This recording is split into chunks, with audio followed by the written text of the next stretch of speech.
350 give or take days to the general election, and from what we are seeing or being treated to, it's gonna be a really bruising battle for the 2027 general election. Thank you so much for joining us. Remember, we are live from the broadcasting house here in Nairobi and also on all our social media platforms. Many thanks for joining us. Allow me to introduce my panelists first before we break it down, beginning from my immediate left, where we have Honorable Beatrice Mora.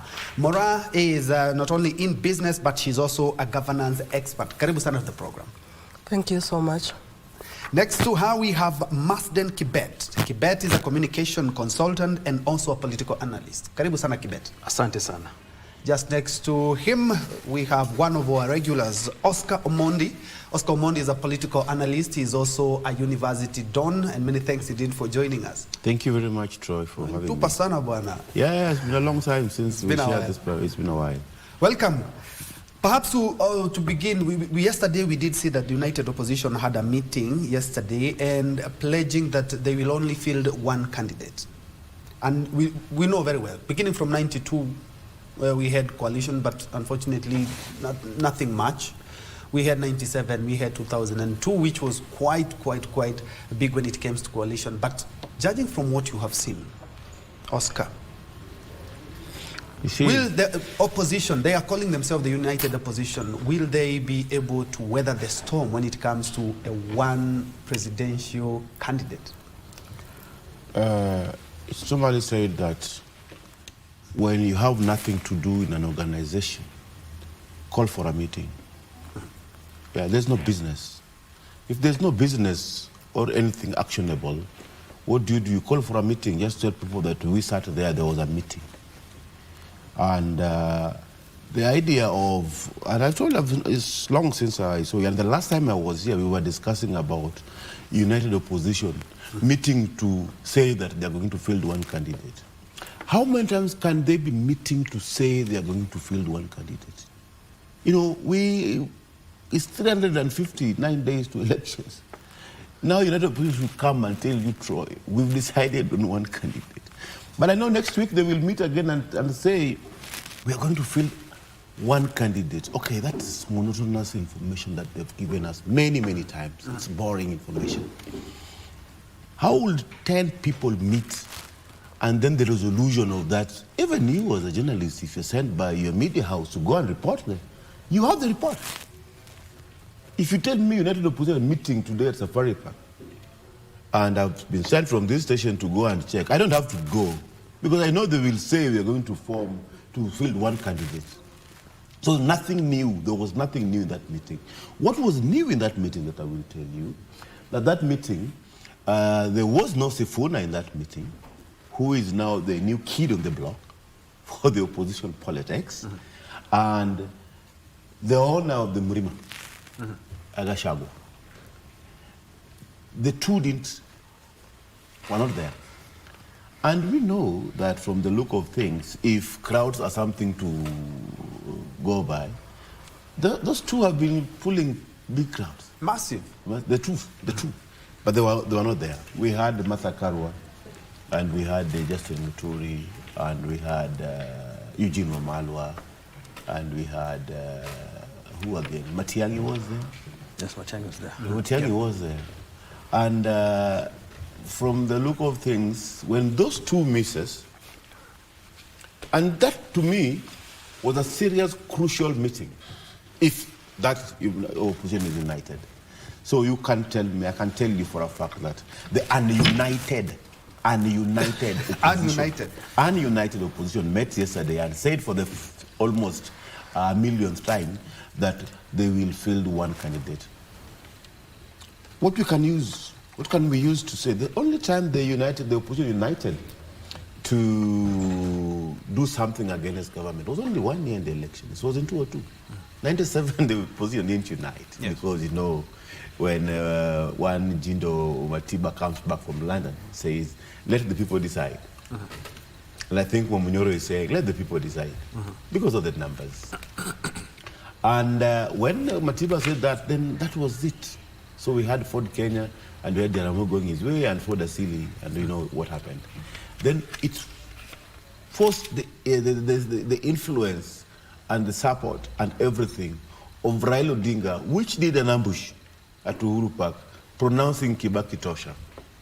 But this was also to the tail end of everything.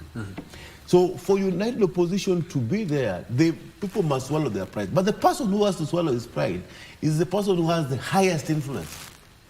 Like at that particular time in 2002, Raila had a serious influence for him to swallow his pride, to say that the other person that nobody expected, because he had the following of a whole community, the Luo, for example. He had made inroads among the Luyas and all this, and that is when he said, and even the coast, and when he said Kibaki Tosha, it was workable. I'm not sure amongst these people in the opposition who has the highest influence among the people. Somebody like Alonso Musyoka should be the flag bearer. And why did Odinga lose most of the time is politics in this year? Two things. Just a minute. I'm informed that by my director, Jackie Wasolo, that IEBC Commissioner, actually chairperson, that is Erastus Ethekon Edung, is currently addressing during the elections with no violence. I've heard about elections Bila Norma campaign, which is being launched right now. Let's just quickly have a listen in, and then we'll be back with this discussion. Of all of life will be called upon to exercise their political rights and constitutional rights under Article 38 of the Constitution, to come out in large numbers and to elect their leaders, from the president all the way down to the MCA. For all. So,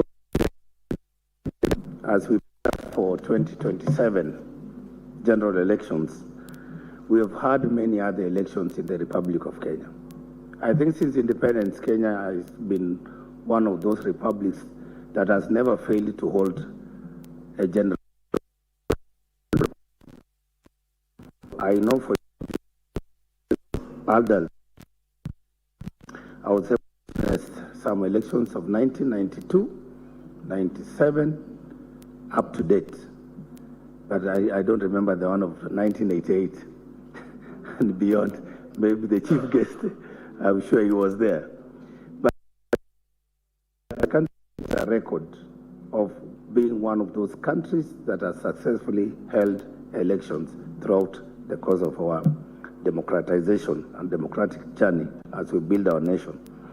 But we are also aware that our electoral history carries some both painful lessons but also good lessons. In some of these elections, those of you who recall 1992, 1997, there were tensions sometimes that resulted to incidences of violence. In 2007, of course, that was a very devastating moment for us as a country that has always, prior to that, prided itself in being the island of peace in the sea of turmoil, in the sea of trouble. Because when you look around at our neighbors, there was trouble everywhere. But then Kenya was this island of peace and tranquility. But 2007, this devil, I don't know, Bishop, where that devil came from, the devil visited our country, and we know what happened. We lost more than 1,000 lives. We destroyed our property, our social infrastructure, our public infrastructure. We destroyed that trust among of social distance. The economy died.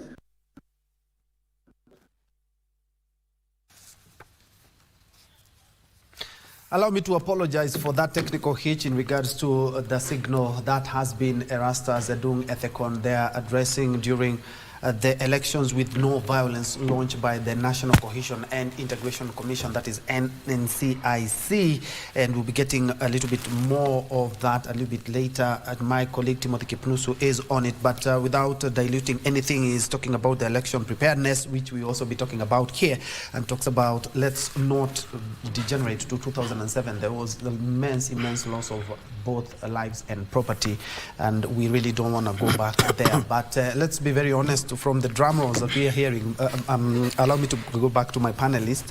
What we have seen in the last couple of weeks and months cannot end up well, right? If we cannot have political rallies, if we have a shrinking democratic space, we cannot have peaceful, fair, free, credible elections. Just like Katekon is saying. The father of dialogue died. So there's no dialogue. The country is divided. And our divide is so much. But that makes us, the good thing about it, makes us, that's one of our diversity. If you believe in broad-based government, maybe I don't believe in broad-based government, that makes us, that don't have to make us degenerate into. There's too much fake news outside there. And people are consuming fake news in social media and all this. The other previous times, in 2007, you realize we didn't have serious, not too many people were in these social media platforms. Yes. And you see, when this fake news cannot be controlled, then people will even fight because over fake news. Before Homa Bay happened, people were beating drums of war. We're going to colonize Homa Bay and all that. And those people were getting ready and getting agitated, and there was provocation.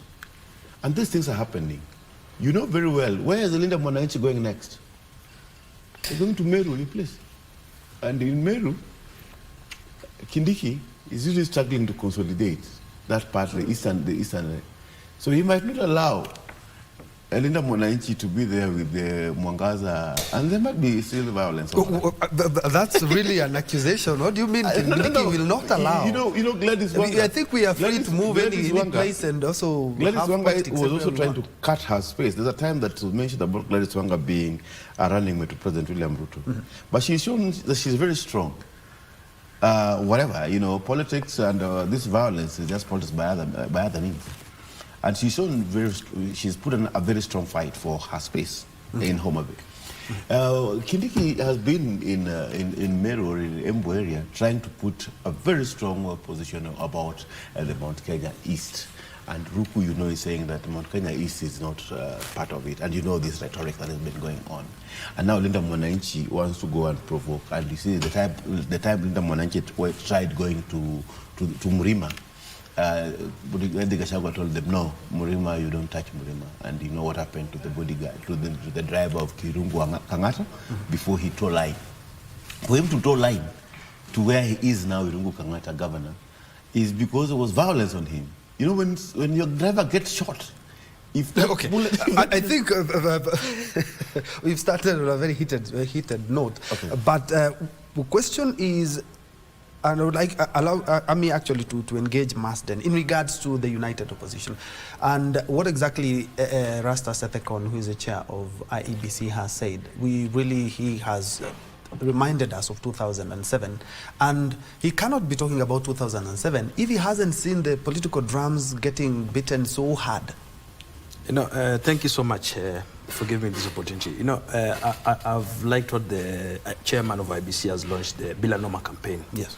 It's a roll call that we need to go into this election that despite where you come from, where ethnic organization where you come from, I think this election comes and go, and we should live as brothers and sisters.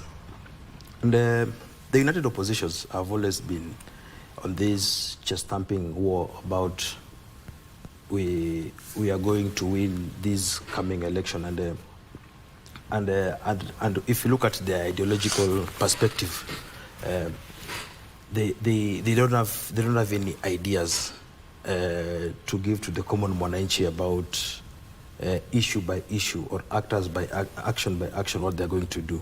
They are just a roll call is that we need to get this guy away from the government.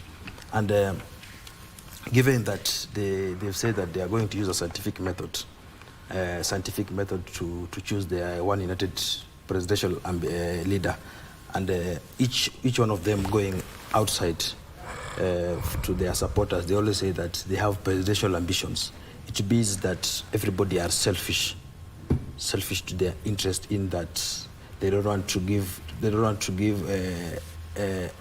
Kenyans the alternative they are going to bring the alternative solutions, resolution, because at the end of the day, the issue of 19th century and 21st century cannot be solved at the same time, because the issue of 19th century, it's a lesson to be learned that we need to do better as a country. From Masden, Madam Mora, I'm looking at even the many political parties that we have seen mushrooming, the latest one being the People's Party by Ndindi Nyoro. And we know very well in the next couple of months we will be having a number of more political parties. Based on what we have seen, is it more or less the fortification of our democracy, or more or less another tact to maybe scuttle some of the votes, either from the president's side or the united opposition side? Thank you. I think the political parties that are coming up right now, I think it's the people of Kenya who want to exercise democracy. And when so many parties are coming up, it's a show that Kenyans really want to exercise multi-party and exercise their rights, and not necessarily coming in and dividing the united opposition or the ruling party, but I think it's more of people wanting to exercise their democratic right. Yes. We also are joined now by one of our resident analysts, Sami Meli, who is a political analyst. Thank you so much for making time and for honoring the invite. Karibu sana. Asante. Maybe to begin where we have, I'm quite sure you've already warmed up in regards to what we have seen in the political scenes. We have seen so many political parties. We're also seeing, just like Oscar is mentioning, every day when we have a united opposition presser, and I have attended many, we are always reminded that we will come up with one single presidential candidate. And from what we have seen, interest also play out. Going back to 92 to 97, we skipped 2002 when we went to 2007, we did see these political formations. But when it came to the unity part, ODM was Orange Democratic Movement. Then we had Orange Democratic Movement by Kalonzo Musyoka, Kenya, which was a splinter group from the main ODM. Are we likely to see the same happening in 2027?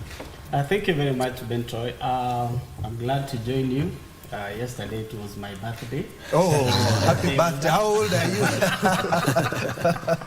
My ID will testify. All right. Now, the issue with the opposition ousting the sitting president, I think they are time barred. One, they are buying a lot of time by saying they will dialogue. At the end of the day, we are just less than 350 days to the general election. Number two is that the main principles, for example, regarding Gachagua, keeps saying that they are the ones going to run. Kalonzo Musyoka is always telling this, the eastern branch that he is the candidate. And if they don't come together in good time, they might be time barred.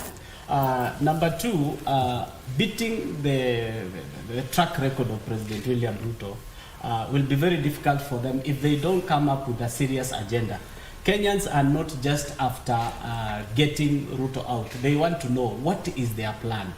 And my big question to the opposition will be, if they settle on one presidential candidate, will that translate to votes? Because we don't have a movement like Baba's movement where if he decides this way, everybody follows. I would hear some friend the other day, I told them, what if the opposition settles on Rigathi Gachagua, for example, if the constitution allows him to run, then will the Abagusi follow, take their votes to Rigathi Gachagua? Will the eastern branch where Kalonzo comes from, and you know Kalonzo has always been sly when it comes to politics. He might take the back door and do his gigs as he always does, and makes a handshake with President William Ruto. So this opposition, for example, the Nyanza block, will they back Matiang'i, for example? The way Baba had a solid block. You see, it is not just about running, and it's not just about winning. It is 50 plus 1. 50% of the votes plus 1. Will they make it? Looking at the track record, the other day the president just launched the affordable housing in Mukuru. Those are just 1,000. There are 14,000 others he will launch very soon. There are 250,000 housing units all over the country. There are 400 markets he's going to open. There are roads in thousands of kilometers he's going to launch. Now, who will come up? Other than the chicken not reaching the 17th floor, what other agenda do they have that will make us, as a voter, you know, if, for example, today I'm 40, by the time these people, we get the next election, I'll be 45. If I'm 55 at this time, I'll be 60. How am I going to survive in a situation whereby we put just somebody for the sake of removing somebody? We want somebody, for example, President Mwai Kibaki set the record high. President Uhuru Kenyatta came and kept it there higher. Now William Ruto has even put it the highest. How will they come up? I know the only thing that people have against William Ruto is the events of June 24th. And that is a mistake that happened. And as Kenyans, we shouldn't just look back all the time. You don't drive your car by looking at the side mirror all the time. You have the whole mirror in front of you.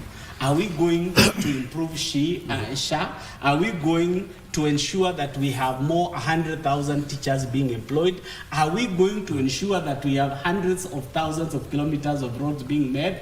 They have to come up with an agenda and tell us, this is the agenda. Who is the face of the opposition? Supposing it is not Sifuna that they are going to front as the presidential candidate, will they have the Western Bloc, for example? If they, for example, settle on Matiang'i, will the Western, the Central, and everyone come behind Matiang'i? And remember, in politics, whenever you look like a project, you end up getting the project turned, and therefore you cannot move. We want a self-made politician like President William Ruto. He came from nowhere, and now is the president at the top. Okay. So the opposition should think about the right candidate that will sell, not just a candidate. There's something you've said about 2024. I'm quite sure, even if we go to the 2024, after the Gen Z uprising, the president did give a speech to the nation, and there are a number of things that he mentioned, of which some we can really argue about in regards to whether they have been implemented or not. There was an audit of our debt and exactly where those loans went. He talked about an inclusive government. We did see politicians come into the government. He did talk about, some of these abductions will be ending. Actually, in one of the pressers in State House, he did mention that this thing is going to end, but that hasn't been done yet. Talked about accountability and corruption. Well, that's also a topic for discussion. Okay, think about that as you think about the answer you're going to give me. Allow me to go back to Oscar in regards to election preparedness. My question is in regards to this. Erastus Edong did say that we will be ready by 2027 for the general election, but even the boundaries, the limitations, that deadline is done and dusted. From what we have seen and from how we are conducting our politics, are we ready for the 2027 general election? You see, before I go to where about ethical preparedness for the general election, one thing that my friend here talked about the opposition, and this idea of them not having agenda, them not having a plan. You see, I think they should do something about it. And for an opposition like this one, if we go one time, because they've never done that one. It's never happened. So if it's meant to be a reality, then to beat an incumbent, you need to have radical issues. For example, you remember when in 2002, there was the idea of free primary education. Yes. That was a radical one over that particular time. It was sellable to an idea that everybody bought into. And free primary education, and you know what free primary education has done in this community today.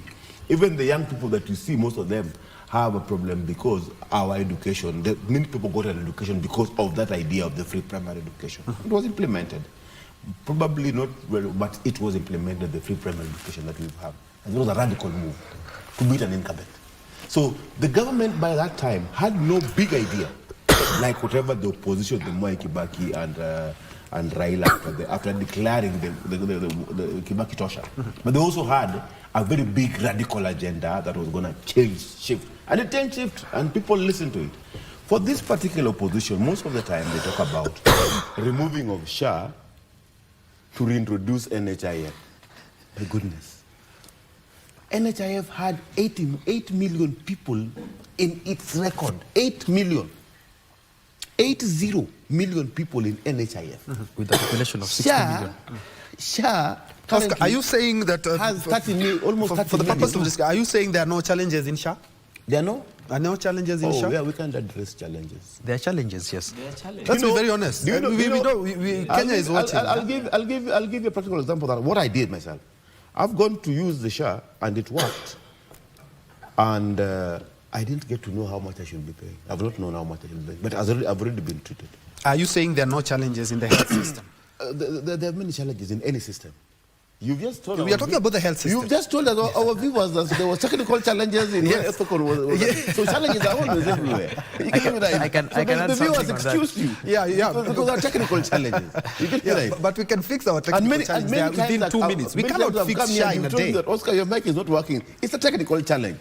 And I will say, can my next colleague do before they fix my mic again? Challenges are always there in any system. There are no systems that are 100% tamper-proof. My point is, when we talk about systems, we are talking about a very crucial system, the health system in the country. But can you compare? Okay, we cannot. Can you compare? Can you tell us that now your idea is let us get back to NHIF? Really? I'm not saying you can only say that. I'm asking about challenges. I haven't given any recommendation on how it's supposed to be done. The flag bearer of Wiper said in a radio interview that what he will do with the SHA, he will revert back to NHIF. He will cancel it on day one. He will cancel it on day one and revert back to NHIF. All right.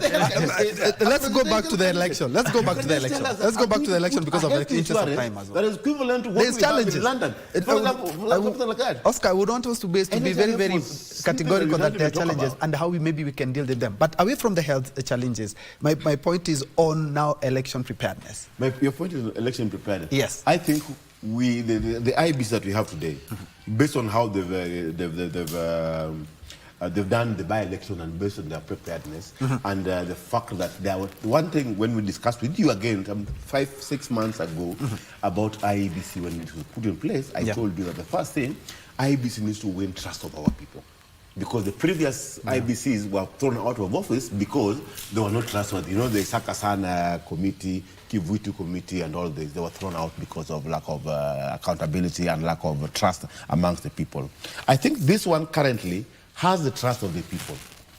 But the opposition will always continue poking holes. And for election preparedness, it's not about IBC.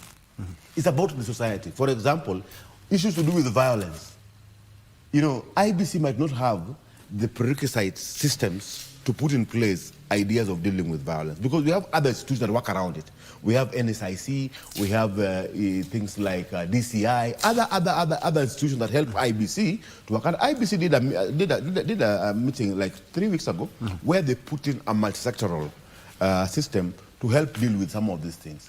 Issues of campaign financing. You know very well that IBC has put a ceiling. But now, do we have a system that will guide to make sure that Troy has not used 20 million or 100 million in his campaign for whatever? You know, we don't have those systems still in the country. So it's not about IBC per se. It's about other systems and the general public. But my question is on IBC because we're going to touch on NCIC as well. It's never about the referee. The players are stakeholders. The fans are stakeholders. They are fans, they are players, they are everybody else. That is why I mentioned IEBC in specific, because we're going to look at NCIC as well. Yes. There are many, including the people themselves, and DCI. There are many stakeholders, including the clergy. Including the media. My point is on IEBC alone. I think, to me, if you ask me, IEBC is about the money and about the preparedness. I think they're prepared. I think the systems they've put in place have always been good. Okay. And elections have never been bad so much. It is always just people just poke And the opposition most of the time, even Raila Odinga and had serious problems with IEB sometimes, and these are things that are managed by human beings. And sometimes, if you don't support Ethicon, he needs the goodwill of you, me, and the entire system to help him deliver for us. But if we think Ethicon will deliver for us, we are waiting for something that might never happen. The violence will go into violence, and the police also must be put in place. I think we've recruited around 6,000 police who are passing out. More police are in this and everything in this. Issues to do with whatever we're talking about abductions. I don't think that the rate of abductions that we had... No. Let's not talk about rate. Yeah. The rate of any abduction. There's no good evidence. It's not in our constitution. There's no even good evidence. Yes. We've had cases where people abduct themselves. Even if one person is one abducted person is way too many. I don't think. Very true. I don't know if we have. All right. Let's first of all cross over to Narok, where the president is. But when I come back, Marsden, the same question: do you believe IBC is better prepared for election? And the reason I'm asking this is because we can take stock from the by-elections that we've had, including the last one where IEBC conducted itself in Ol Kalou. Are we ready? We're talking about IEBC alone. I know there are other stakeholders, so let's focus on IEBC. But let's first of all cross over to Narok. The president is having a 2-day development tour, and my colleague Abdiaziz Hashim is in Narok as we speak, and he's now joining us to tell us exactly the trip of the president, or the tour of the president, what it will entail. But I know that he will be opening up a new market in Narok. What more can you tell us, Abdi?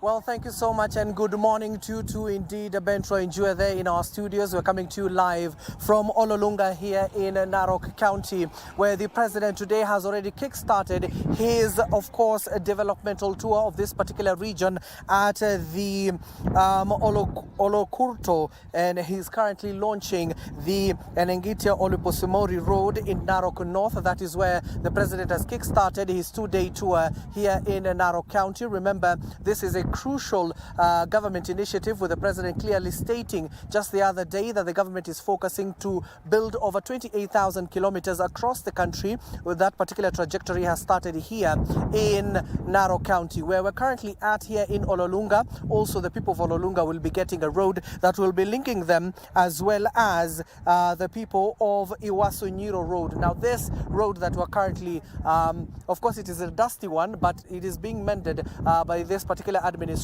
will be serving this particular people. The people here we spoke to a little bit earlier on, they were telling us the reason why this particular road has taken that long to be built is due to the terrain here, and they have been forced to use alternative routes to reach their destinations. Remember, the crucial of this particular road being built here in Ololunga, linking all the way to Ewasonyiro, is very crucial because the people of Narok are traders, they are pastoralists. It will link them not only within this particular county, but across the devolved unit. Remember, this also is a crucial time for the president also to visit this particular region, following the historical move that the Narok County government, as well as the Kajiado County government, will be rallying the various national parks that are expected to be within their terrain. This few months afterwards, the president is back here in Narok County. Of course, currently he's speaking at Olokurto, where he will, once finish that particular event, he will come here to Ololunga, where he'll launch a particular market which the government has been pushing for in a number of key areas, as well as the roads that are being built in this particular region. And the only reason the president was clearly stating it might be less to the 2027 general election, but it is something the current administration is also focusing on. And we'll be keeping you updated. Just allow us to go to the market as well, just to see how the people, because today in Narok County it is a market day for the pastoralists and the people who are trading in agricultural produce. From this particular end, Troy will be updating you as and when the president arrives in this particular region. Back to you. Thank you, Abdi, live from Ololunga in Narok County. And as you can see, there some road construction which will be commissioned by the head of state as soon as he gets there, and Abdi will be there to give us more in regards to that. Among others, there is a rural electrification project. We're expecting the president will be there for 2 days, and we'll be getting much more in regards to that. Just in case you just joined us, this is KBC News Check, where we are looking at the roadmap to 2027, and more specifically on the preparedness, because as we said, when we come to election preparedness, it's not about IEBC alone. It also includes you as a voter, the clergy, the NCIC, the National Police Service. It's a whole cocktail of professionals that have to come up together and read the political mood as one in our country. Before we crossed over, Masden, I had asked whether if you believe we are ready based on what we have seen, because the by-election that we had in Olkalau could have been a litmus test for IEBC. Before I come back to your question, my brother has said a very critical issue. Yes. And I'd also advocate it. And since the president launched the national conclave about the Vision 2060, the issue of healthcare. The issue of healthcare is very critical to common mwananchi in our country. And right now, let's say, for example, education system, why the government was able to implement 100,000 teachers in a single year is because it was not devolved. Education was not devolved. So I'm into that. Healthcare should be returned back to the government in a sense that level 1, 2, and 3 should be left to county government to play with it. Mtu anakuja anapewa panadol anaenda nyumbani. Yes. Governor anabaki nayo. Level 4, 5, 6, the national government will work on that. Because they will, the issue of strikes for nurses, doctors, itaisha. And then the issue of IBC preparedness. Yes. Election is a process, and election is what Maraga said in 2017 is that election is won on the ballot, on the polling station, not through throwing words, throwing tantrums, throwing so many words. Because if you are not prepared for election, you'll never win election. And one thing about from Olkalau was it was a surgical to this administration in that I remember in 1997, President Moi lost in Kipipiri. The same history will never end. History will always repeat itself, and it was very crucial for Moi re-election in 1997, and Moi lost Kipipiri election. Through bringing other stakeholders to Kipipiri, so that, he thought that bringing so many government machineries and operations will help him win the election. And the election is always local. If you want to win an area, it's through local campaign. Local campaign there's no interference from other parties and other stakeholders. So. If you are not prepared well enough for this election, don't come out to tell us that the election has already been stolen. I'll give you an example. Today, if you go to polling station, there's one person who favorites. His favorite is the MCA. He'll just want to vote for the MCA and leave the other 6 ballots alone. The other one, his preferred candidate is the president, so he'll prefer voting for the president and leave other. If you don't have a good technical team to take you through it, will you say it has been stolen? No. So election is a preparedness. So it's something that you need to have a secretariat. You need to have people from the grassroots levels, people from other stakeholders to help you to prepare for it. Beatrice, still talking about election preparedness, let's look at the preparedness of candidates. We have seen during campaigns for the by-election that we have been, I've actually covered 2 by-elections, one in one this year and one end of last year. And I can tell you sometimes it becomes really, really dirty. For the members who will be vying, and I'm quite sure you'll also be seeking a political seat, how has the environment been? The reason I'm talking about it, I did mention the concerns in regards to the shrinking democratic space. And I remember about 3 weeks ago here, I interviewed the ODM Secretary General, Catherine Omanyo, and she said that from the threats to text messages to insult, there's some of what have characterized her rise to one of the top seats in one of the biggest political parties in the country. So I would like you to speak in regards to candidates themselves. I remember on Olkalau, guys, because of the tensions that were there, 1,000 police officers were deployed to a constituency with less than 100,000 people, just to tell you how heated our campaigns are. Yeah, first of all, I think an election is a process of building credibility. You don't just wake up and walk into a polling station and expect to be voted or to vote for somebody.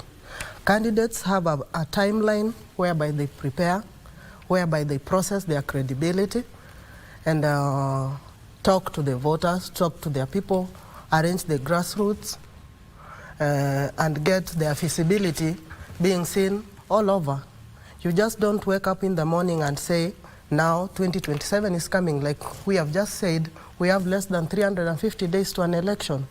So what is the preparedness of a candidate, each individually planning to run for an election post? Because here, not all of us out here who are speaking about going to be in the ballot will reach there. Some will. Some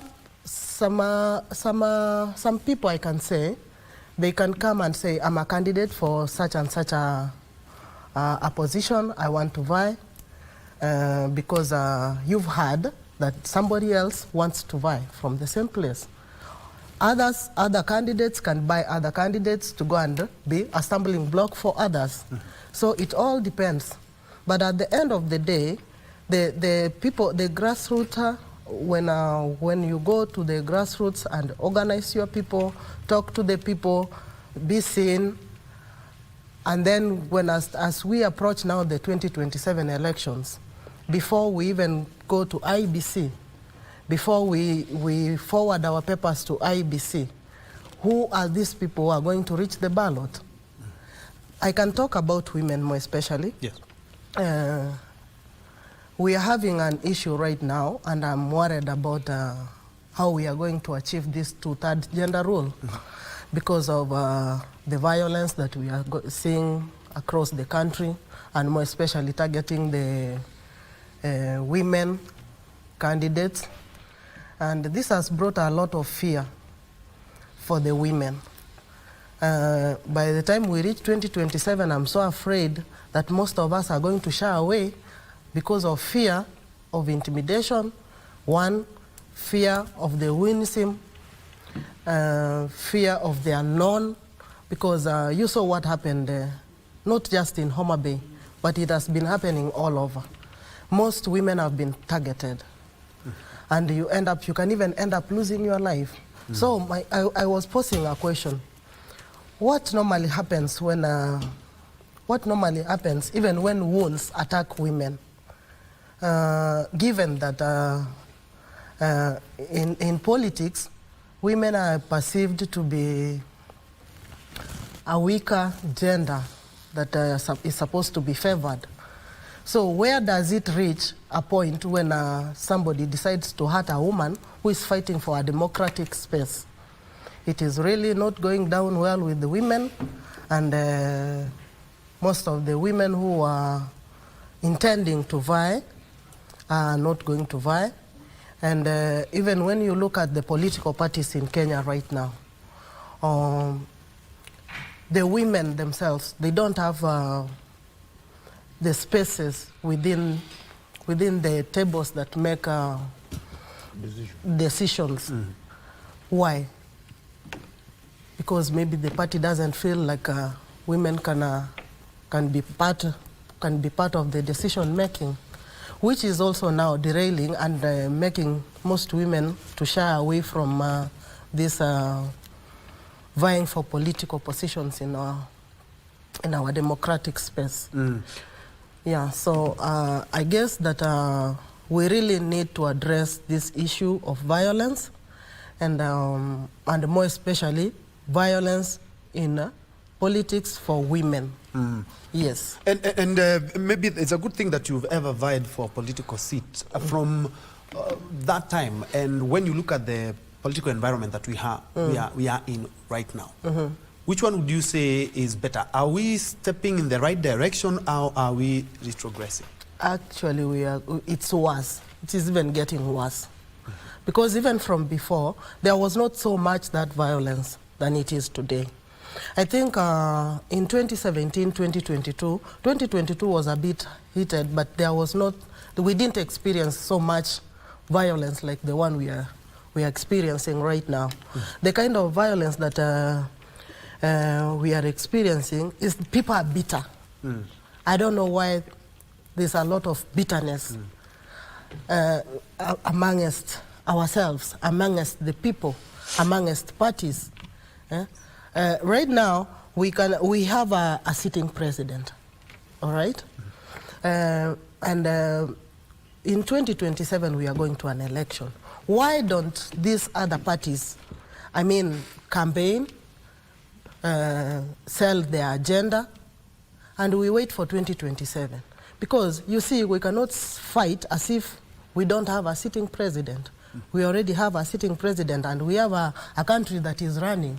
Despite the small things that are not maybe auguring well with everybody else or with the opposition, I think respect must first begin from the highest office of the land.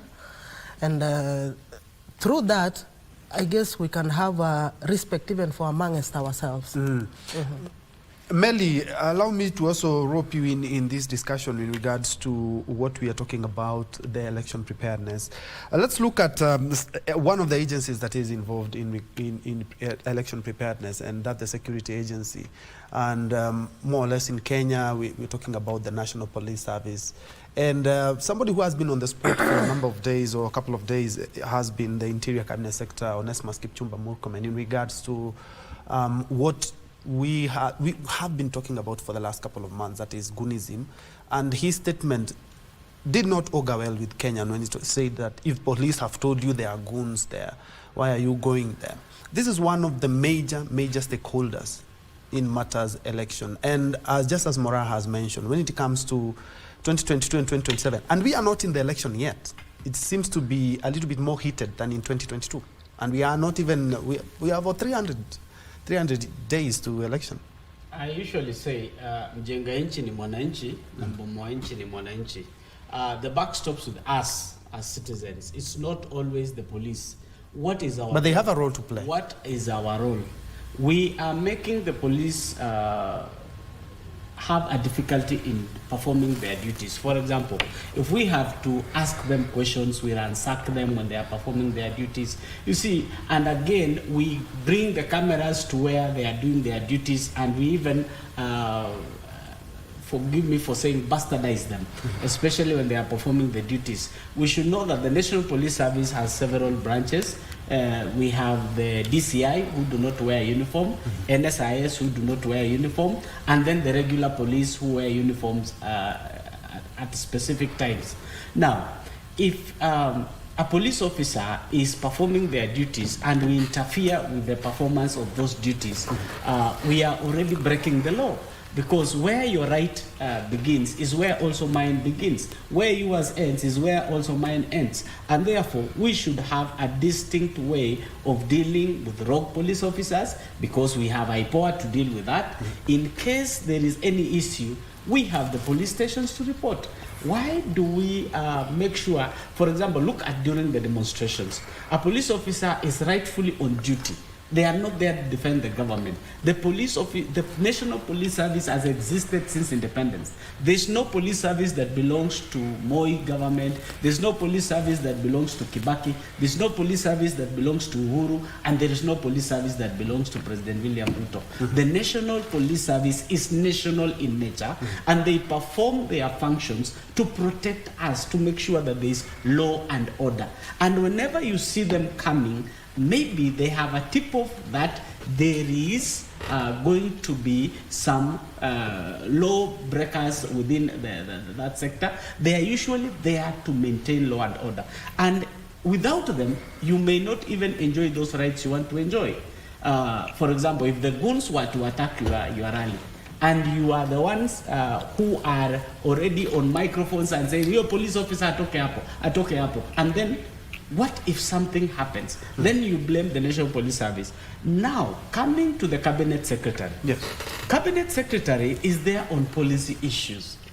He doesn't direct the National Police Service to do anything. Let's be very honest. Nobody directed him to address Kenyans. He was actually on camera talking about if the police have told you there are goons there, why are you going there? Let's begin with that statement first. You see, the Cabinet Secretary has the freedom of expression just like anybody. Their freedoms are Remember, not he's also a man of accountability. In as much as he has his own mind to speak about, he also has the responsibility of the security docket in the country. Troy, if I tell you there is a pit there, don't go there. In short, it doesn't mean that the pit doesn't exist. No. It has, because of intelligence. Because of intelligence, just allow me. Allow me 1 minute. Don't forget that he is in charge of the docket. The person who is in charge of the National Police Service, read your constitution well, is the Inspector General of Police. Okay, fine. The Cabinet Secretary comes in on policy issues. Yes. On policy issues only. He doesn't direct the National Police Service. And if there is any police officer who's taking directives from the Cabinet Secretary, that police officer is... I think Kenyans really have an issue with that statement. So long as you are the one who is in charge of security in the country, there's no way you're going to just express your mind on national television and say that the police have already told you, or some intelligence have already told you there are goons there. Why would you go there? Well, that is not a statement that should be coming out of a person who is mandated with being in charge of the security docket in the country. Because it's like you're seen, not really taking side, but you're seen to be not very independent in your analyzing of issues. But still, why is that? I think we can put this into perspective. Whatever I've said is exactly what he said. Yeah, if he said that, yes. I don't remember me watching that, but if he said that, that was wrong. That was wrong. He did say that. I can tell you, I'm a journalist myself. There's nothing I'm going to be telling you that for me, what he could have said, yes, that the police should be able to protect all spaces for everybody in a democratic country. That is the work of the police. Yes, there are goons there, but no, those goons can't be arrested. It is criminal. They can't be arrested to allow everybody. But again, let me get back to what politics is today. The problem of balkanizing the country. The problem of terrorizing. You see, if you go to the national park, they're territorial animals which guard their territories. That is the problem why we have gotten ourselves to this space. For example, even whatever happened in Homa Bay, the perception in politics was like the people who were in the locals who attacked the Sifuna and group. And what did the leaders say? The politicians who went there, Natembea and group, that let's Gladys Wanga or Opondo Kaloma never step in Western Kenya. And then when you close down Murima is closed for everybody. Then you close other spaces. Then you keep on closing many spaces. Mombasa, see Kenya, and all all that type of thing. We've never gotten what Madam was saying. We've never gotten to this type of level where saying that Murima is my area and nobody can come in. We've never gotten to that place. Because I've told you when I started this conversation that the father of dialogue, who controlled many spaces in terms of politics. Raila Odinga had his party go to Turkana, go to Western, go to Mombasa, go to everywhere else. But even within Mount Kenya, we've never had a kingpin in the name of Mwai Kibaki or Uhuru Kenyatta, who can come in a podium and tell the people that Murima is locked? I think we you cannot lock Homa Bay. are deviating from the point. What I'm saying, here, what I'm saying, the fact I that think your statement, as much as I totally respect it, you're heading to the negative side. No, I'm saying, I'm really looking for the roadmap for venting, even not venting, not venting. No, the CS, yes. The CS is responsible for the political space that governs security in this country. There's a CS Murkomen. The buck stops with yes, CS, it stops with him. The Internal Security Ministry. Yes. That is his department. He is supposed to be responsible for securing all spaces in the entire state. Yes. He cannot be able to say that from that statement, it is acceptable that goons are there, so don't go. It can never be acceptable. Yes. You can never accept such a statement from whoever made it, be it the CES or whoever. Because when we accept goonism, and now by them here saying that I can't go campaign, I cannot go contest. Why? Because there are goons there. You get me right? And now you have a CS who's saying, okay, if there are goons there, don't go there. Don't go there. That one particularly, the way you frame it. Let's be very honest. From whatever side you could be supporting, that is can never be right. Because at the end of the day, we cannot politicize matters security. When there's breakdown of the law, nobody is safe. Not even the goods. Okay. It's a good thing. It's a coincidence that CS Murkomen is currently addressing. Allow us to first of all cross over. He might help us in this discussion. Let's first of all cross over to the Elections Bila Violence or Elections Bila Noma campaign that has been launched by NCIC. Currently speaking is Interior Cabinet Secretary Onesmus Kipchumba Murkomen. They still think we are young. And so you assume everybody's, since you meet a 20-year-old, you think they know what happened 2007, 2008, except what they read from the papers and so forth. And then we have a very poor teaching methods in Kenya where history is not considered very seriously. And, you know, if you see other progressive countries, they keep repeating incidences as history as part of their teaching and lessons for their people. So many young people may never really appreciate what happened in 2007, 2008. But those of us, most of us who are in this room, understand what happened. And it's important for us to say that in these elections, we choose as a Kenyans, not leaving it to the National Police Service or the Ministry of Interior or National Cohesion and Integration Commission. We need to choose that we can disagree without dividing our country, and we can compete without destroying either lives or property. Our task now is to institutionalize peace and ensure that the 2027 is remembered for the maturity of our democracy, not for the division. Ladies and gentlemen, security must create the conditions in which Kenyans can participate freely while remaining professional, impartial, and firmly within the Constitution and the law. Security is not simply a case of violence. It is an environment in which Kenyans can assemble, campaign, speak, vote, and engage in public life without intimidation or fear. And I've emphasized the word intimidation or fear. Because the rhetoric that is out there now is that people are being told that if we hear you campaigning for X and Y, yeah, you are ostracized, you are msaliti, you are betrayer. That is violence. That is violence. Violence is guns and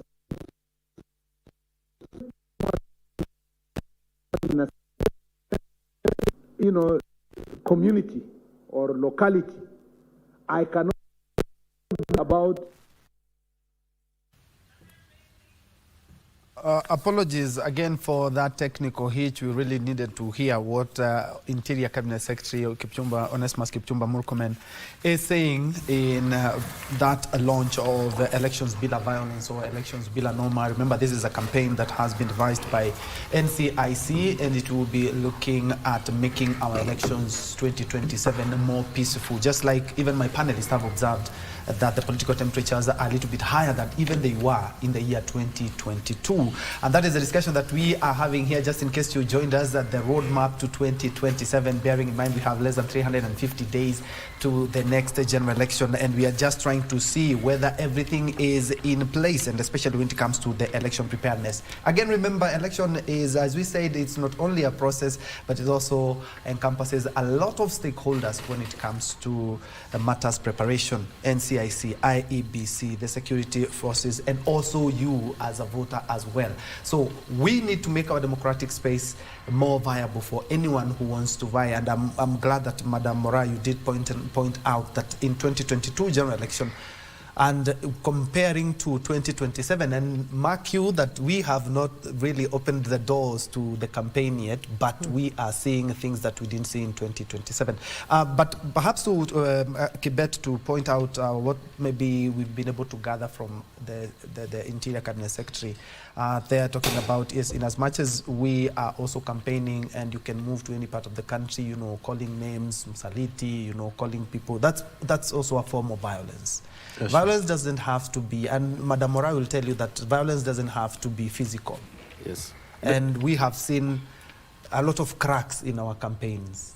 You know, it's very sad for a national leader to come on national podium and tell Kenyans that we don't want to see agents in my polling station. It's very bad, and it's a drum of political war. What am I saying so is that there's no difference between 19th century and 21st century goon. They're all creation of political elites so that they can gain power. And the reason why, you know, the problem with goons, they have been there since before then. And having goons in our country, it can create militia. And we don't want our country to go into that direction like the Somalia, because we are a very peaceful election. And what I advocate for the youth is that we should never allow any politician to use you for his political gain, political sage in power. We should stand firm. We as the youth, we look for issue-based kind of politics and ideology. You're a youth and a young leader. From what we've seen, including these engagements that we have the NCIC today launching the elections bill and norma. Do you believe that the youth have been adequately involved in these processes of the election process? Because as we say, it is a process. Yes, we the youth have been involved in so many stakeholders, but what I'd want to say is that the main problem, we as the youth, we don't know how to take up the spaces. We want to be used as the lubricant for someone else so that he can gain power,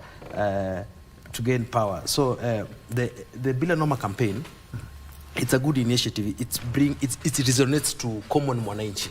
And like the Nico Kadi campaign, the Nico when this Alan Ademba launched the Nico Kadi campaign, the youths came out in large numbers. And for the record, 2.4 million registered voters, majority of the youths came out in large numbers. So the Bill and Norma campaign, it resonates with the common mwananchi at the grassroots levels. That as much as the political difference where we come from, we need a positive, a good environment for our businesses. We need a good environment for us. We can intermarry and move traversing around the country. I think Troy might have asked you the wrong question. Troy probably could have asked him, are the goons involved? You know? No. We are not because there's one thing I'm going to tell you. If you say elections Bill and Norma, all right, the stakeholders for Norma are the goons. So you have to involve the stakeholders. Yes. No. We cannot involve goons in goons are not at the level of the stakeholders. They're people. Yes, we can very well say, without even fear of contradiction, that the security agencies are not doing a very good job.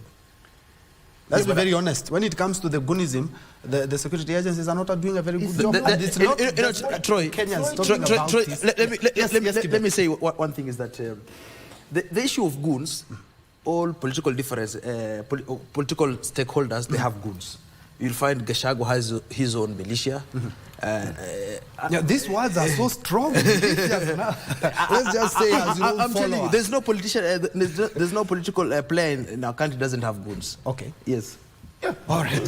Now I think we're opening But this. now, do we have to go into elections with each carrying our guns? Yeah, we all. These goons to go and fight for us. Because you will be unsafe if you don't have guns. Whatever Because she's it will talking be about unsafe. makes a lot But of it's sense. not the right way to go. It's Because not. it's not the right way to We go. are trying to also. You see, here is a situation whereby you find that I'm feeling threatened. I want to go for a campaign. Let's say I want to go to Meru for a campaign. Yes. Okay? And I'm in the Linda Mwananchi team. All right? So, because I'm threatened, I go with my guns. You have to procure goons from Meru. I can even carry my guns They from carry Nairobi. from I can carry my guns and travel with them, right? But now, the people in Meru and the ones who are perceived as our opponents, they also now feel that they feel threatened that we have also come with our guns, right? So they engage their guns too. Yes, yes. And mind you, they are the people on the ground. Yes, yes. So definitely their guns will overpower our guns. So where are we headed as a country? And still Where are we headed? Even these guns themselves. Are you contesting? Yes, I'm contesting. And she should be. She will be telling us where she's contesting, and also I just wanted to ask her if she can drive to her constituency alone in her car and drive and do a political rally and get back without anybody else in his car, in her car, inside that car. Yes. Okay. There are so many people who can be in my car, but not necessarily goons. These are my people. Followers. Listen, Oscar, we have followers. Where I come Are from, they your security? where I come from, let me tell you, where I come from, we don't encourage goons. Nobody encourages goons. All right. No, there's this let's be very encouragement of honest. goons Can I because we point out feel something? threatened. Yes. You know how goonism comes in? It's feeling threatened. So You your feel goons are your security. All right. they are not Oscar, necessarily please, goons. kindly allow her to just. These are my express security, herself. not goons. But of course, if you mess up with me, they will work on you. They'll massage your cheeks. But they are not. Troy, be careful. Well. Then All right. massage your cheeks. I think Oscar, No, I think we are safe. Oscar, just a minute. We are not. I would be very categorical that in no way are we, in no way at all are we sympathizers or are we advocating for any goonism? We are talking about followers, not goons that we have seen. Still on the same, Maura, and Kipchumba Murkomen, the CS for Interior, has talked about name calling, has talked about intimidation. And NCIC, I remember about a month ago, I even interviewed one of the commissioners, NCIC. I also had the Archbishop Jackson Olesapit. And everyone was really pointing their guns at the NCIC because the last time there was some politicians who had, talked some words that had been deemed to be insightful, and I asked the same question: where are we with these investigations? Where are we with this report? Talked about they were still transcribing, they were still going through the speech that was the speech that has been transcoded, and it really gave us a feel that more or less NCIC feels helpless when we talk about goons. The reason being, I covered Mbere North by-elections. Yes. I will be very honest, goons were there. Yes, thank you. Yes. Many. Tulikula tear gas. And I also went back there for the by-election for the MCs, and the goons were there again. Yes. We have seen Kalau. Yes. Somebody would ask, and somebody asked in this panel, we had 1,000 police officers in Kalau, and they were not able to arrest and see these 5-6 masked men, the goons traveling with the numberless vehicles. How do we incorporate NCIC? Let's give them a mandate, incorporate them in regards to ending the goon menace. Ending the good menace. Yes, let's hear from Mura, because she has been intimidated, just like she said. When a woman is going out there to ask for votes, she's asked to umeolewa wapi, where's your husband from, huyu ni mtoto wa nani? Those are the same question. That is intimidation. Just what the CS was talking about. This shouldn't be there. You see now what happens when it comes to this goonism. Yeah. And when we are out there, sometimes you find that they use this word, allow me to use it, that these winds, they have come from above. Okay? So if you are not subscribed or if you are not aligned to the current, if you are not aligned to what is wanted at that particular time, then you will be faced with those wounds. So I really feel that NCIC has been intimidated. By who? It's a toothless dog. It's a toothless dog, actually. Really? Yes, it has been intimidated. They have not been given. Let her finish. They have not been given their power and their mandate to work according to how they are supposed to work. Because they touch, they are touched. Yeah, so like a lot is going on. Actually, just to build on what she has mentioned, the Archbishop of the Anglican Church was seated right here, and he himself said that when the goons attacked All Saints Cathedral, nothing has been done to date. Yes. You know, so what Mora is talking about could really make All Saints is one of the, I think, one of the country's landmark. But my director, Jackie Wasolo, up there informs me that we are running out of time. So allow me to give you each some moment for your closing remarks. My closing remark would be that for Kenya will exist before and even after these general elections. Kenya will move on with or without you. And therefore, if we are to blame the National Police Service, remember they are under and the numbers that are there is a ratio of 1 to 512 police officers. Just imagine 512 Kenyans being served by one police officer. And therefore, our country should stand the test of time. Our democracy should stand the test of time. And therefore, in the coming elections, whether your candidate wins or lose, nothing will be consequential if you don't work hard as an individual at an individual level. And therefore, we should work towards national unity, national reconciliation, and the friends you have made should always remain your friends, whether they come from whichever ethnic communities. Some of us are intermarried from other ethnic communities, and we live peacefully. Therefore, Kenyans should live to understand one another and accept and be tolerant to my views. I don't carry your brain, you don't carry mine. Allow me to exercise my rights. Very straight. 30 seconds, Oscar? My 30 seconds. First of all, just to respond to what Mora and you talk about Unfortunately, we are running out of time. NCIC, the thing is that to define hate speech. So anything that anybody says, they have against themselves and say, what I meant was this, not what you had. You get where NCIC gets itself in a quagmire, because at the end of the day, they want to other things that have been that are not acceptable, like for the comment saying about the goods. Remember, Honorable Gachagua saying, you know, those things cannot be acceptable in a state where people are normal. All right, because now you're interfering with other people's lives again. All right. But anyway, I think, and I hope we will not kill each other. Yes. Let's not do that. You know, Kenya is a very beautiful country. As we always sing in the first stanza of our national anthem, the first paragraph of our national anthem, that is a beautiful country. We need to unite our country. We need to build our country. We need to be patriotic. And I would urge that elections will come and go. People will still be there. There's nothing that will change in this country. That no matter the political differences we have, let's have a solid leadership. Let's not differ on ideological, but we have a straightforward surgical, so that our country can come into the right perspective of who become the president of our country. And to the people who are watching us at home, thank you so much. And to the people of Njue constituency, I'll be coming there because that's where I'll be seeking my Thank you so much. Declaring that you're vying? I'm vying because I've been on the ground. Where exactly? I'm good.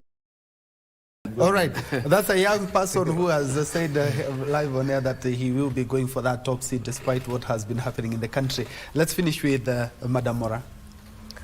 Yeah, I think all I can say is as Kenyans and as Kenya, let us have peace. let peace prevail, and please let the government allow women to exercise their democratic space. Allow women to sit in the decision-making tables. Let us avoid this gender discrimination and stereotypes, and encourage women to be in the ballot. That is the only way we can achieve the 2/3 gender role. And I'm urging every woman out there who is intending to vie, who has already been in the ballot and wants to be in the ballot again, the ones in parliament, the ones who are sitting, the ones who intend to join, please don't get discouraged because of this winnowing thing. We are going to work on it, and let us show up in big numbers so that we can at least reach that threshold of the 2/3 gender role. Thank you. Thank you. That has been Madam Beatrice Mora, who is a governance expert, and a very strong word and statement that indeed we need to create their own space. And 2/3 gender rule, that is something that has even ended up in court, but we have never ever achieved it or even close to it. And we are hoping that the election cycle of 2027 will be having more women in the elections and more women in leadership positions. Sitting right next to me is Sami Meli, a political analyst. Madam Beatrice Mora, who is a governance expert. Just next to her we have Masden Kibet, who is a communications specialist, a young leader also. And just next to him, Oscar Omondi, who is a political analyst at University of Don, and also can I say you are I'm running for Senate in Siaya. And now you're power. You want power. You want power. All right. Trust me, all of them are politicians. You're also vying. No, I don't want to declare mine today. All right. So it's safe to say I was with 4 politicians, right? Yes. Thank you so much. That Madam Mora said that if you touch me, my people will deal with you. Oscar, stop bullying now. Thank you so much. And ladies and gentlemen, thank you so much for joining us on this first hour. On this second hour, it's back to square, as I mentioned, and AI is changing everything. We are looking at AI. Trust me, we're looking at AI in almost everything, in your phones, in our schools. So as also you prepare for the sharpeners, the rubbers, and the pocket money, let's also incorporate AI adoption in schools. I will be engaging Kosiga Mukua Mamboleo, who is the CEO of Optimum EPR System. He'll be telling us how can we adopt AI in learning institutions as we reopen our schools. An interesting hour. Thank you so much for watching. Let's take a quick break. We'll be back.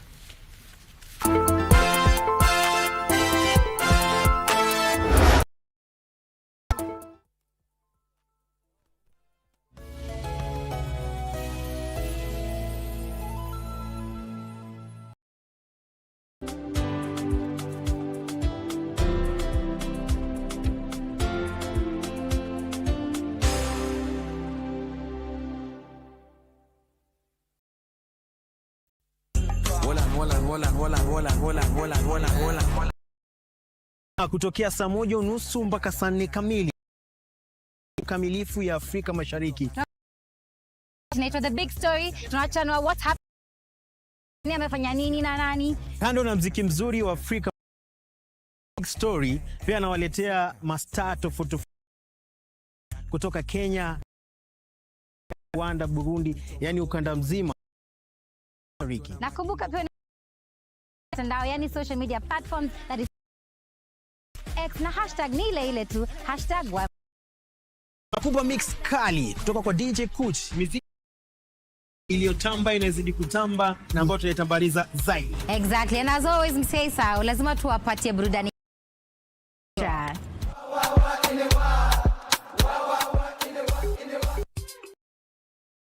Kwa mandhari yetu ya kuvutia, tamaduni yetu, vyakula vyetu, ya kwa sauti tofauti za watangazaji wetu walio hapa aka upcoming sponsor kama PDG ma deep state pia vile enzi talanta za pwani hapa kwetu nyumbani. Tuko mjengoni kama kawa na wanangu wengine wawili. Usikose kutegea 103.1 FM. FM, stesheni ambayo itakupa fursa mili wa pwani na kuleta Wakenya pamoja. FM.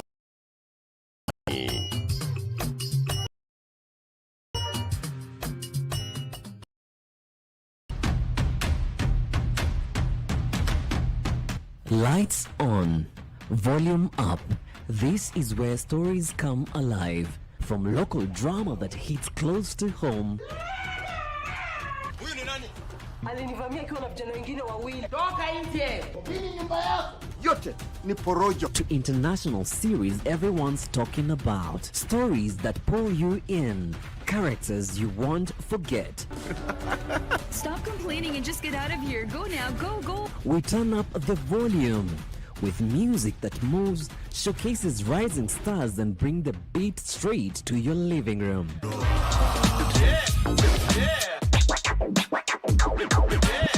And when it's time to talk, we don't hold back. How is everything going? Real conversations, big personalities, the issues, the loves, the moment everyone's debating the next day.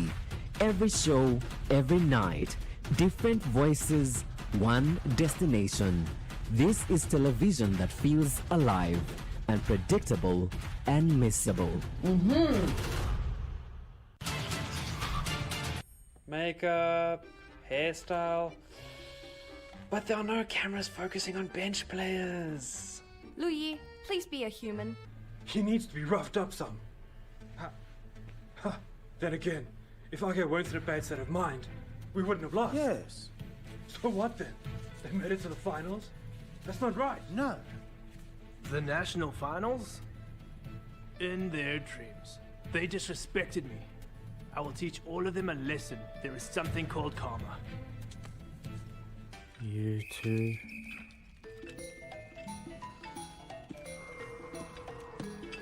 What's that smell?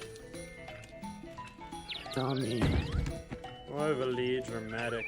Whoa. Sema niko na kichaa. Yote kama ni mwanaume kamili. Unataka kuharibu maisha yako juu ya hasira Josh. Mbona nilete mgeni kwangu bila kuniambia? Mama wengine wa class kama yako. Mwe na kheri wewe na dadako. Nataka kuandikisha ripoti ya assault and battery. Tutajenga kubwa kuliko hii. Ama ningeolewa na wakili. Hivi umepanga kuniharibia jina tu kila mahali, unaniharibia jina wewe? Basi si hilo jina lingekuwa tena faida na boma kama hii na nyumba kama hii. Lizunguka kwa hii village yote wakaona tu ni kama wanaweza trust. Bro, unataka kuacha mamako na nani sasa kama?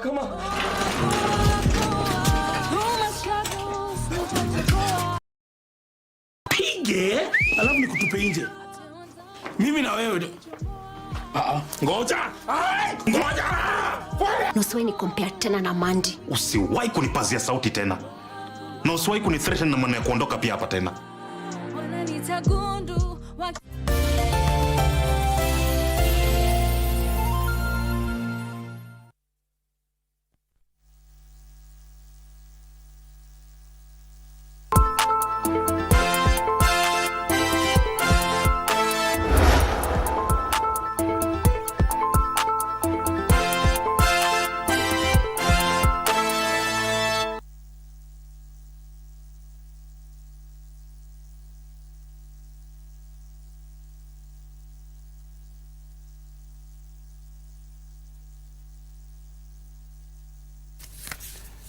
Very well. Thank you so much for keeping me company and keeping it Channel 1. On the second hour, we are looking at AI adoption in learning institution. I was mentioning that as we go back to school, a number of things are happening in the tech space, and Kenya's education sector is undergoing digital transformation. And many institutions are still grappling with manual records, manual processes, fragmented data, and also financial inefficiencies and slow reporting. But all these can change, and that is why we have now engaged with the CEO Optimum EPR System, Kosiga Mokua Mamboleo. Karibu sana to the program. Thank you, Ben. First of all, I want to appreciate the opportunity to reflect on the adoption of AI in learning institutions. Thank you so much for making time. But first things first, what exactly do you do at Optimum EPR System, forming the basis of our discussion today? Yeah, today I'm here a proud man because I'm a Kenyan, and a Kenyan who said no to foreign systems. That I'm proud because we were able to develop our own ERP system that is actually functional, which has been running across government institutions for the last 8 years. This is not a mean achievement, given that those who came before us were buying systems from abroad to come and retrain. And for me, I said I have to value the knowledge that we acquired in our local institutions, because I went to school here locally, local primary schools, secondary, and up to university level. So ideally, we are putting into practice what we learned in Kenya. And we have given those foreign companies, some of those who have renowned brands, who have had a very serious market share in this world. Now we're giving them a very serious competition in Kenya. Are you saying your system is more or less the inaugural or the first in the country? Yes, it is the first ERP that we developed, and for here. And for the purposes of our viewers who are watching us, what exactly do you mean by ERP? An ERP is an enterprise resource planning system, and this term emanated from a factory setup. You remember, in a factory it has so many departments, and the factory is vast. You have a production department, sales department, procurement department, and initially they used to have standalone systems, but you can see the distance. Now the ERP came handy because it's able to unify all those departments into one, thereby providing a single source of information. So we gave it a shot in 2017, starting with one institution, and now we are running 213 institutions across the country. 213? Yes. And you began with? We began with the one in 2017. Yeah.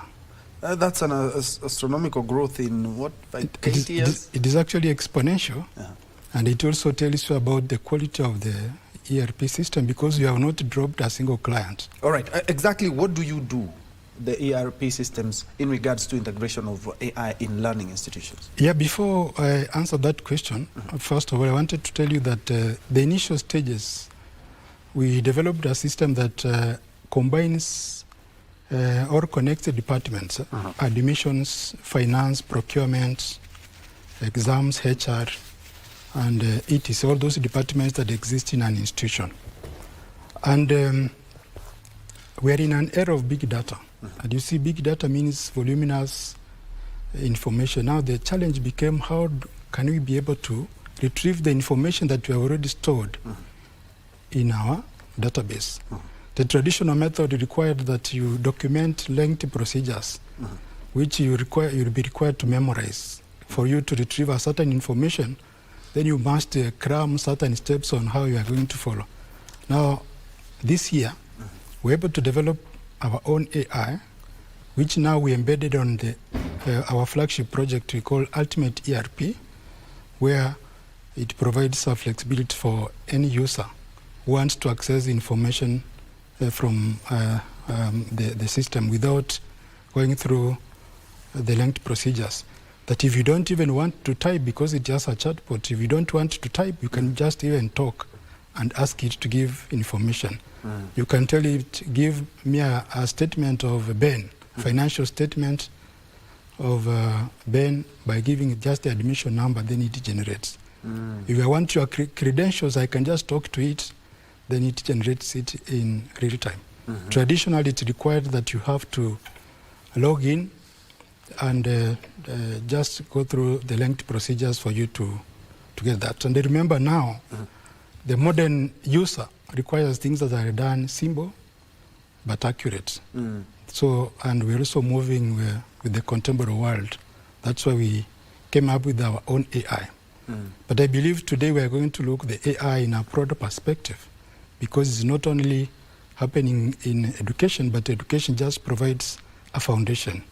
Yes. And I know of all the 213 institutions, of course, they are learning institutions, and that is what we want us to focus on, because I'm looking at Kenya, which has invested very heavily in digital transformation. And going back to a couple of years, the M-Pesa is something that Kenya as a country we are very proud of. Where is the education sector currently in the digitization curve? Yeah, thank you. There is a rapid adoption of AI in the education sector. And for your information, Kenya tops the globe from the consumer perspective when it comes to AI adoption, and we are leading by 97.5%. That is according to the report that was published by iWeb.Africa, which puts Kenya ahead of US, Britain, and the famous Singapore. So, because AI is reshaping the world, education has not been left behind. It is still happening in classrooms and lecture halls. It is reshaping the way students study, the way teachers teach, and the way institutions operate. At the moment, about 90% of students across the country use AI in their academic studies. They use it to get information because at a touch of a button, you all get the information that maybe in the traditional method used to take a lot of time, and it is a bit accurate. Teachers are also employing these methods so that they can deliver their content to their students or learners. While institutions, in their attempt to harness their data, they're also using the AI because they use it for predictive analysis and also studying the analytical behaviors of students across all the disciplines. So the uptake is good, albeit at the consumer level, but in terms of industrial uptake, we are still low, but it's a good start, and it's backed up by the government's effort to rally behind the AI. You saw last year the Ministry of Education launched the AI Strategy 2025-2030, whose primary goal is to ensure or place Kenya as a major hub, regional hub in AI, with priority in education, healthcare, the financial sector, and the public service. So those are some of the ingredients that are pushing the uptake, and we are optimistic that in the coming years we'll still remain on top. It's a good thing that you pointed out. You'll find that academics, admission, finance, operations, audit, they are all fragmented. Why are institutions still relying on these manual processes and the digital is there? If I can actually ask for the record of somebody, maybe it's a TVET institution. If I'm asking, using my phone and my voice, why are people not adopting this? I think the reason why, at the moment, I will say that people are adopting it, but the uptake is the uptake is good. The initial resistance was as a result of trust. You know, people are not trusting the they are not trusting the use of technology. At the same time, those who came before us were not giving a good service, and that gives customers jitters, so they were not willing to adopt because it was like taking them back, because you have a system, but still you have to labor a lot.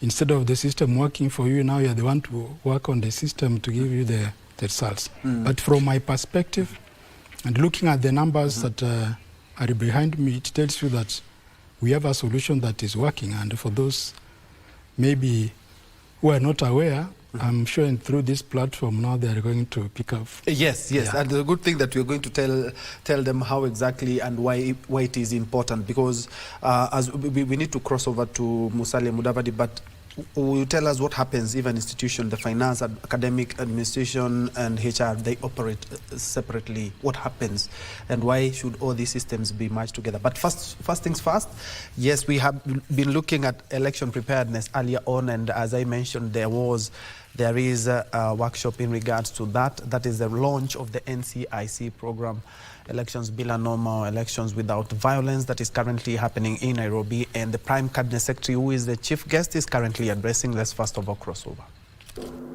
The first stone is thrown, and I think the minister emphasized that point as well. It begins with language.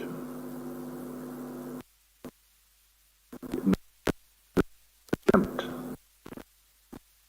and suspect. Why?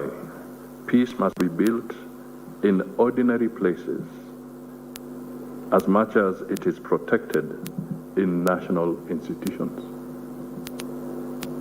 It is built in our homes, in our markets, in churches and mosques, in workplaces, in matatu stages, in our communities, and increasingly now on our phones.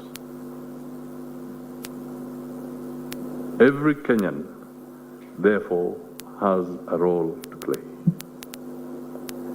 I want in particular to make an appeal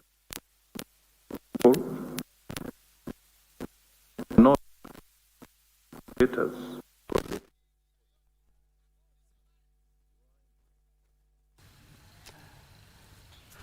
Again, allow me to apologize for that technical hitch. We seem to be having challenges receiving that signal, but that has been the Prime Cabinet Secretary who is addressing the elections Bila Violence campaign, excuse me, by the National Cohesion and Integration Commission.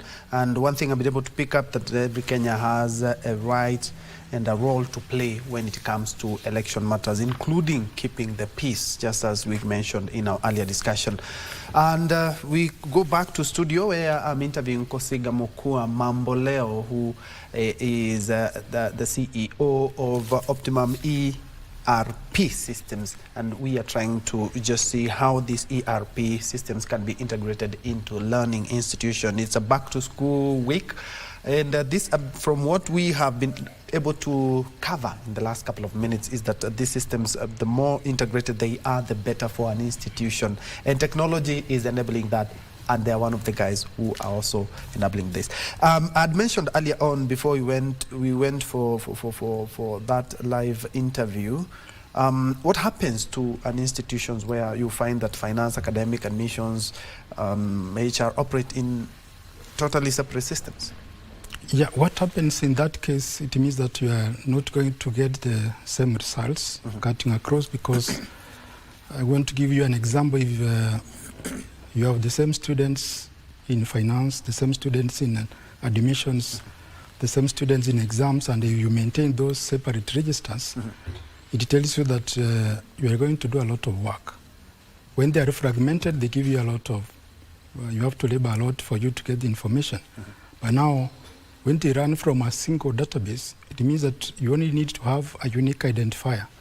That is an admission number or a PF number of a staff, so that when you call for that information, it becomes easier. And like what you have done in our company is that we have introduced even what we call a single page of information, where you can get all the information about a student.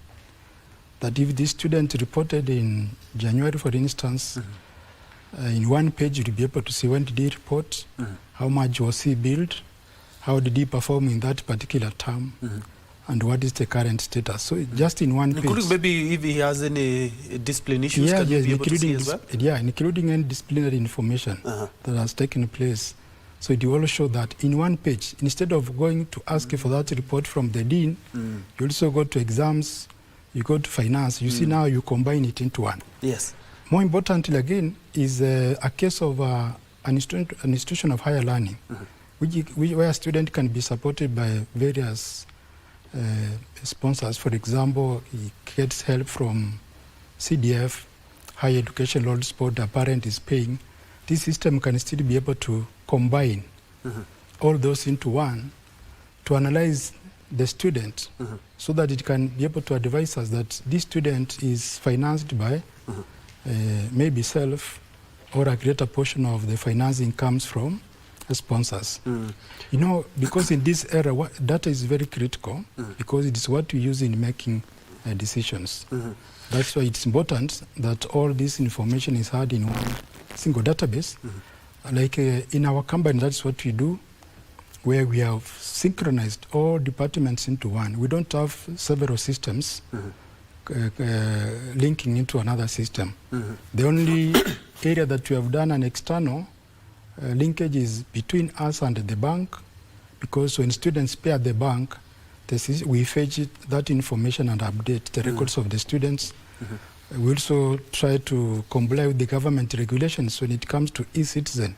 We also do such, so that, and those are now the advantages that you get when you're working, I will say, with us, because we are able to tailor our system to suit any regulation that is issued by the government, whatever time. And you can see for the last 3 years, the government policies, especially in education, have been evolving.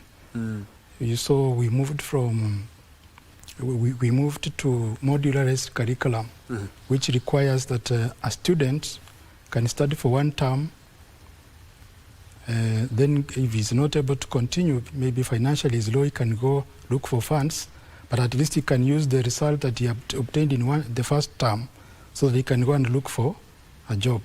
And you see, that is the beauty about when you have a system that is unified, because it is even able to store those credits, so that when he comes back to advance, it is able to pick from where we left. Yeah. For a learning institution, how can you quantify the business value of digitization for an institution?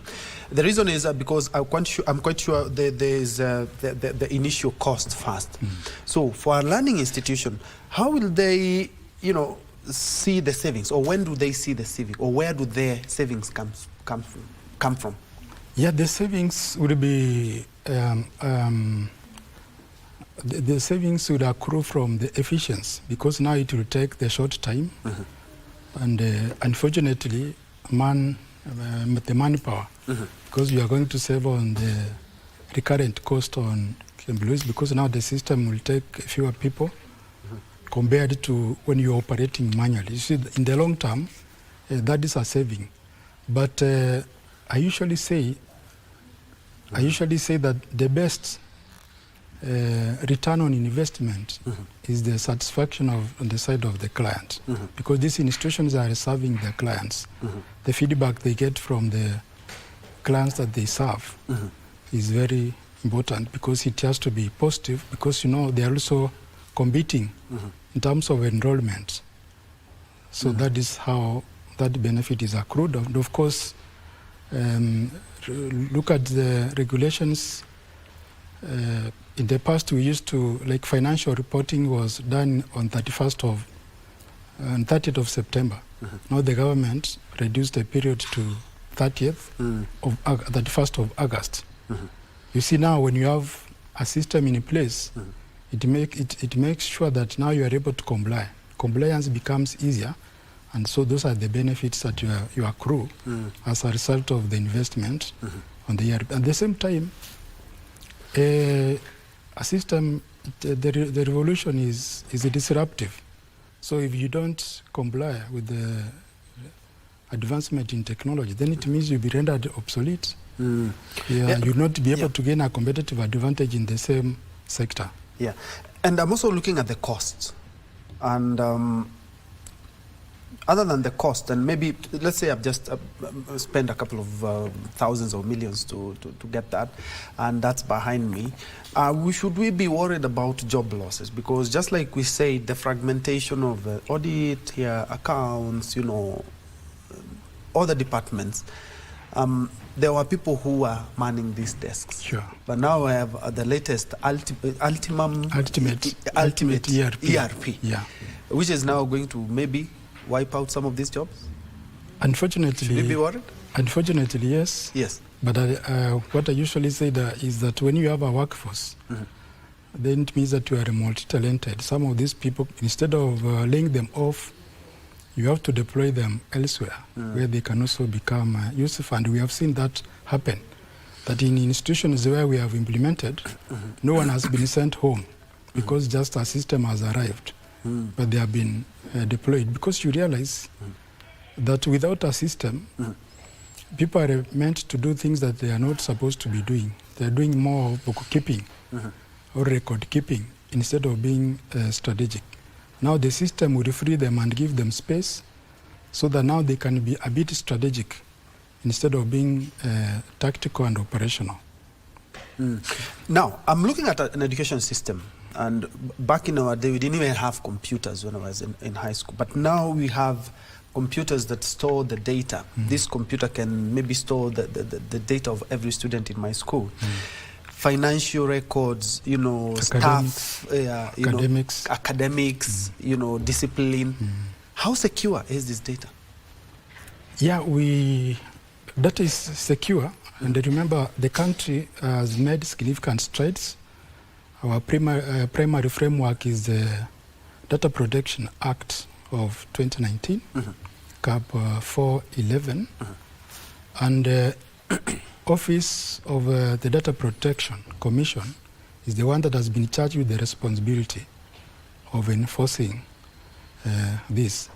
So, and it tells us that the way you have put it, that we have information about various very sensitive information. Now, in this, the law requires that when you are processing this information, you have to be fair. Then you limit it by purpose and storage. So, meaning that access is not given to everyone, and only information that is required. So that is why we introduce. Is the information available for optimum? So the information. The information. No. Does your company will be also be checking and seeing how that kid is performing in some place in Lodwar? Unless asked to do. Otherwise, we don't do that, because we also observe the ethical standards.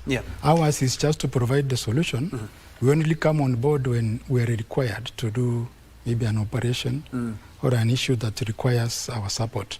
Otherwise, within the institution, they have appointed various officers. We have one charged with that responsibility called the overall system admin. And of course, the CEO of the institution bears the greatest responsibility. Now, for us, as a company, we are limited. That's where the Office of the Data Protection requires that for you to engage a service provider,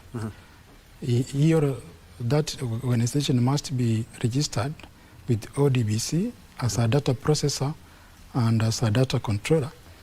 Now, that will answer that question you're asking, what will happen if Optimum or any of its employees are found to be having that information? That means now we are going to bear that responsibility.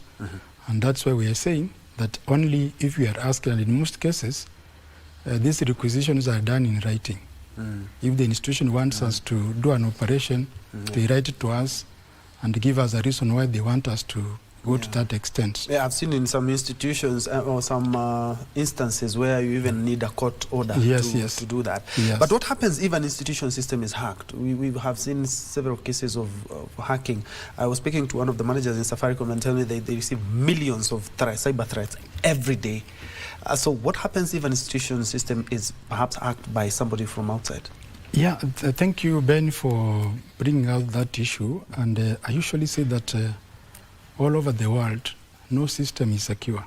That one I can admit, because security of information in a system is a very complex, and it requires a combined effort that is cutting across the service provider and the client. And for us as an institution or as a company providing these services, what we usually advise our client that before we start a project, we have to give what you call a site survey. We look at what you have. Do you meet the standards? Because now you have to prepare so that you don't deploy a system before checking on the readiness of the client. So where they have some gaps, now you advise them to bridge those gaps before now you run the system. Then AI comes into play because it is able to detect fraud or intrusions in good time and send notifications. Yes. So that means much as you want to adopt a new system, you have also to provide for security, and you have to be ready to spend so that you can keep hackers at bay. And you have seen even very sophisticated companies. Yes, actually we even had an attempt at State House website. But now, we've talked extensively about the finance, administration, schools. What is the experience for the student? Yeah, the experience for the student is that what do they actually get? Because the institution now is able to run everything. Do they have more or less like, can it improve the experience of a student in a learning institution? Yeah. Or how does it do that? You see, now the experience of the student is that whereas in the past he used to go to the institution to collect information, now from the comfort of his or her zone, he can be able to query the system.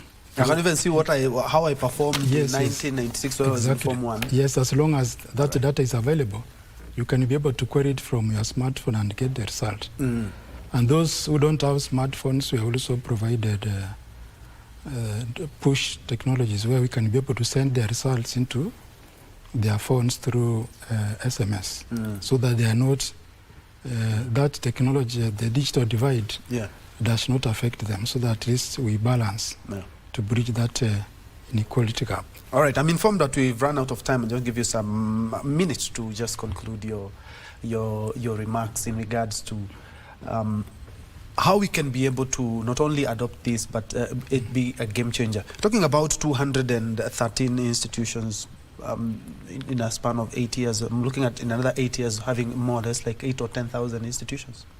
Yeah, thank you, Ben. As we come to the close, first of all, I want to encourage us to adopt the AI, because as we collect a lot of information, information only becomes useful if it is processed.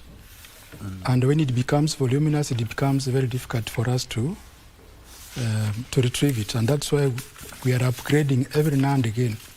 If you look at the history or the profile of our company, we realize that we are constantly improving to make sure that we give the client the best experience that he or she needs.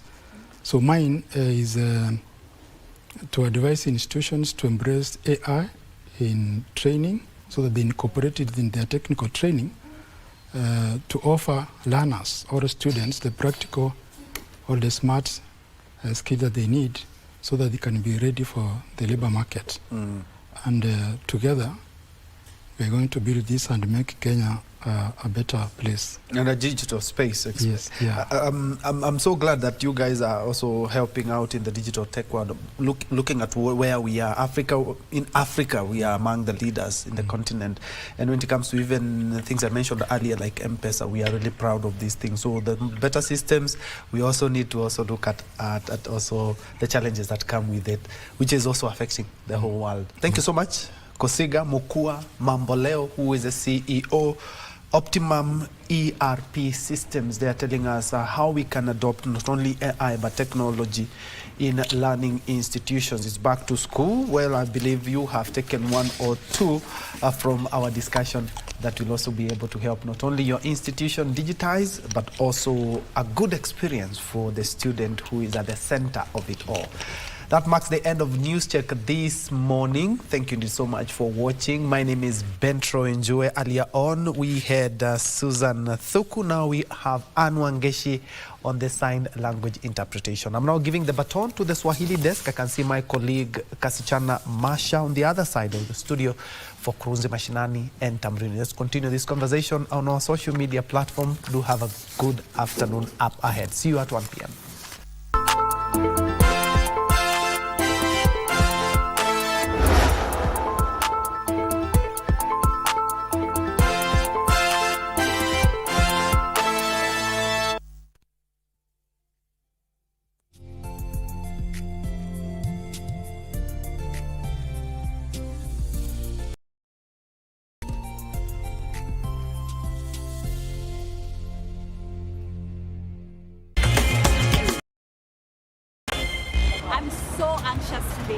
I'm sure everybody has felt this way at one point in their lives. Anxiety is a human experience.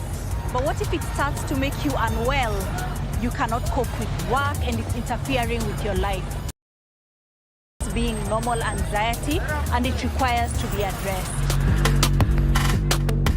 I had a massive anxiety attack and ended up self-harming. That's the first time I self-harmed.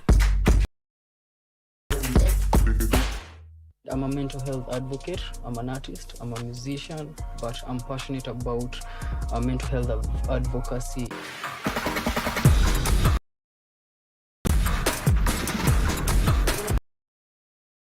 safe space, and it's the place where we're going to have a very candid conversation. Anxiety is one of the most prevalent conditions. It's more prevalent than people think. You know, somebody is hearing anxiety, but they don't know what that feels like. What does that feel like for you? Right now I'm shaking a bit and my breathing is a bit hard. There's a time it gets really bad. Like you can't even breathe. You panic even more the more you feel like your body is failing on you. Your heart is beating so fast, you're sweating. You're kind of disoriented and you feel like running, but you can't even run. Like, it's so intense. And I like that you've been so vulnerable to tell us that even now you're feeling it. Yeah. So I'd like to encourage you to just breathe. It's important to note that there are different types of anxiety disorders. The most common is generalized anxiety, whereby there is no specific trigger. But we also have phobias. There are people who are scared of dogs. There are people who are scared of things